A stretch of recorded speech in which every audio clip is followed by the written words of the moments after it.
Hello guys, welcome back to the channel GQ Auto Diagnostics and Repair, where my job is to save you money. Working on a 2010 Mazda 3 with a 2.5 liter automatic front wheel drive. Nice car.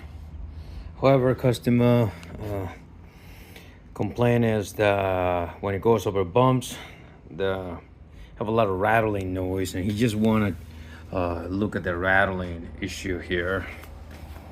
And I think the vehicle was inspected, but this is what I found.